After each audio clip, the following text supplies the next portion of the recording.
a hot girl, put her out. Ooh, I just broke a sweat in this bitch. Get a towel. I know she not gonna physically walk through the door. Comment une vie aussi pleine de lumière peut-elle sombrer dans une nuit si sombre? Le 15 septembre 2024, le corps sans vie de Shanti Dixon est découvert dans les bois, juste derrière sa maison. Une mère aimante, une âme joyeuse, brutalement arrachée à ceux qui l'aimaient. Shanti Dixon avait 30 ans. Mère de 2 enfants, elle rayonnait de tendresse et d'humanité. Tous ceux qui la connaissaient parlaient d'elle comme d'une étoile, d'un cœur généreux, d'une femme au rire contagieux. Elle incarnait l'amour, la douceur et la bienveillance. Mais qui aurait pu lui faire ça? Et pourquoi? Comment un simple trajet en Uber s'est-il transformé en un cauchemar absolu? Que s'est-il passé ce matin-là? Derrière les apparences d'un trajet banal? Dans cet épisode, nous allons retracer les dernières heures de Shanti, explorer les circonstances de sa disparition, et tenter de comprendre comment un acte de confiance a pu se transformer en une trahison impensable. Bienvenue dans Ombre des faits. Si tu es passionné de crimes et de faits étranges, je t'invite à t'abonner. Voici le récit d'une innocence perdue, celui d'un trajet qui n'aurait jamais dû s'achever ainsi.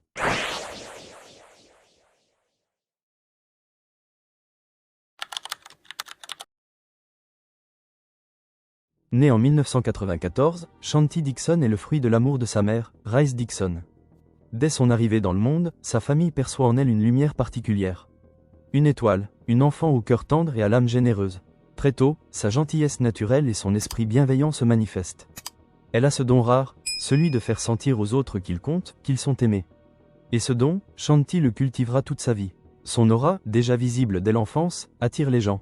Elle se lie facilement, profondément. Ses amitiés se forgent tôt et dur. Elle s'impose comme un véritable lien humain, capable d'unir, de soutenir, de réchauffer les cœurs. À 30 ans, Shanti est bien plus qu'une amie aimée, qu'une fille chérie. Elle est une mère entièrement dévouée à ses 2 enfants, un garçon de 13 ans et une fille de 10 ans. Sa vie tourne autour d'eux. Elle travaille dur, sans relâche, pour leur garantir un foyer rempli de tendresse et de stabilité. Elle les aime d'un amour profond et actif. Chaque jour, elle veille à ce qu'ils le sentent et le sachent. Son esprit joyeux et son engagement absolu pour sa famille marquent profondément tous ceux qui l'approchent. Son foyer est un cocon, de rire, de musique, de lumière. On y entre, et on s'y sent bien. On y retrouve ce que beaucoup cherchent sans jamais le trouver, l'authenticité d'un amour inconditionnel. Son entourage la décrit avec admiration. Shanti, c'était la lumière dans l'obscurité. La voix qui réconforte, le sourire qui apaise, un esprit hors du commun, mélange de gentillesse, de résilience et de positivité. Elle avait cette capacité rare de diffuser de la joie et d'impacter profondément les gens qu'elle rencontrait. Mais malgré cette lumière, malgré toute la beauté qu'elle offrait au monde, le 8 septembre 2024, la vie de Shanti bascule brutalement. Un événement inattendu, un silence qui s'abat, et les siens, famille, amis, voisins, restent figés, dévastés, cherchant désespérément à comprendre. Que s'est-il passé? Pourquoi maintenant? Comment une vie si douce a-t-elle pu être fauchée de cette manière?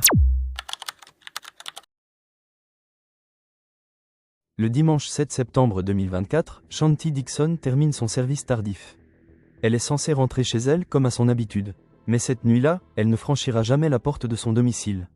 Son absence ne passe pas inaperçue. Sa mère, Ri Dixon, ainsi que d'autres membres de la famille, tentent de la joindre.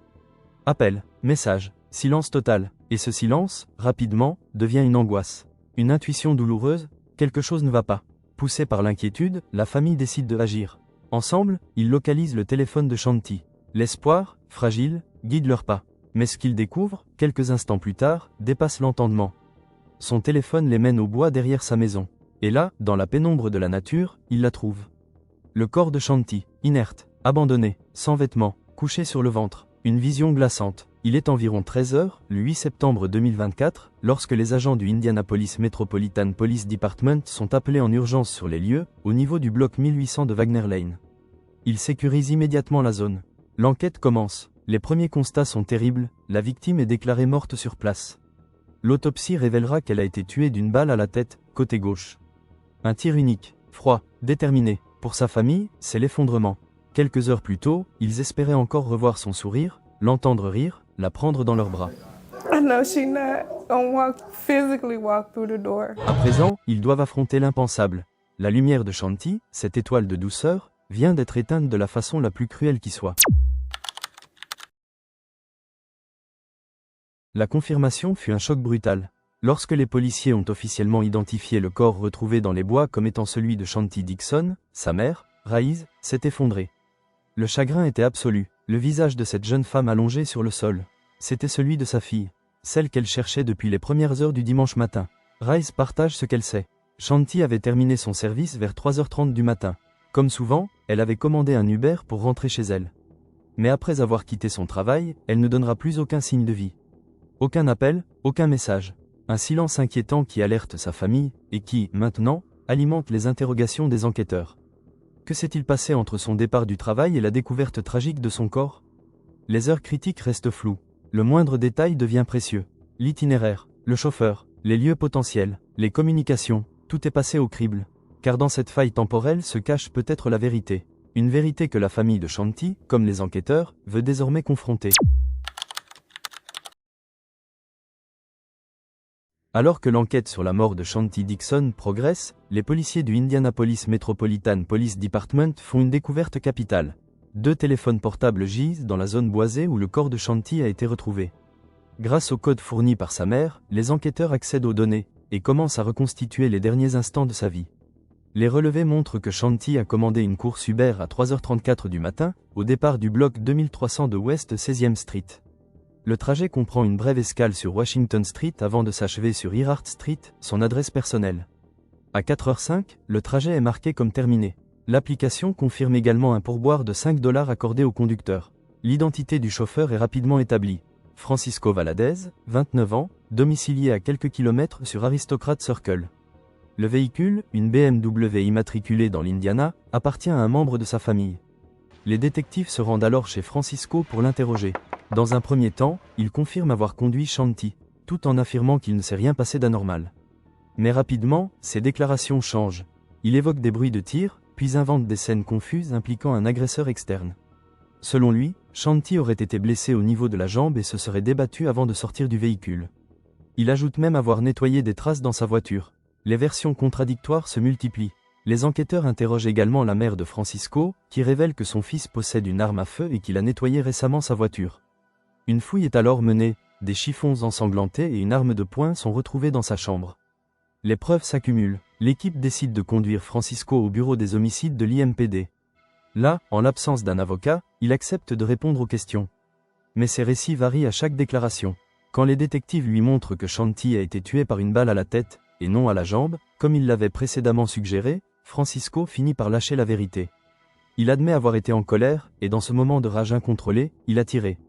Les motivations qu'il évoque, maladroites et tragiques, révèlent un mélange de frustration personnelle, de rejet, et de violence impulsive.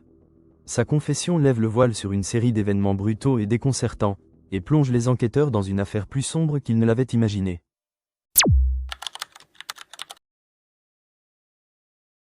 L'interrogatoire se poursuit. Face aux enquêteurs, Francisco Valadez finit par admettre l'indicible. Il reconnaît avoir déplacé le corps sans vie de Shanti, le traînant hors de son véhicule jusqu'à une barrière de béton à l'extrémité de Wagner Lane, le lieu même où sa famille allait la découvrir plus tard. Ce qu'il révèle ensuite glace les enquêteurs. Ses aveux dévoilent une vérité choquante sur ce que Shanti aurait pu endurer dans ses derniers instants. Il décrit des gestes qui dépassent la compréhension, et admet avoir jeté ses effets personnels, téléphone, portefeuille, dans les bois avoisinants, là où la famille les retrouvera plusieurs jours plus tard. Ces révélations, accablantes, aboutissent à l'arrestation immédiate de Valadez par la police métropolitaine d'Indianapolis. Il est placé en détention au centre correctionnel du comté de Marion, sous chef d'inculpation pour meurtre avec circonstances aggravantes, ainsi que pour atteinte à l'intégrité d'un corps. Aucune libération sous caution ne lui est accordée. Un premier procès est prévu pour le mois de novembre. Mais déjà, les faits mis au jour provoquent une onde de choc dans toute la communauté.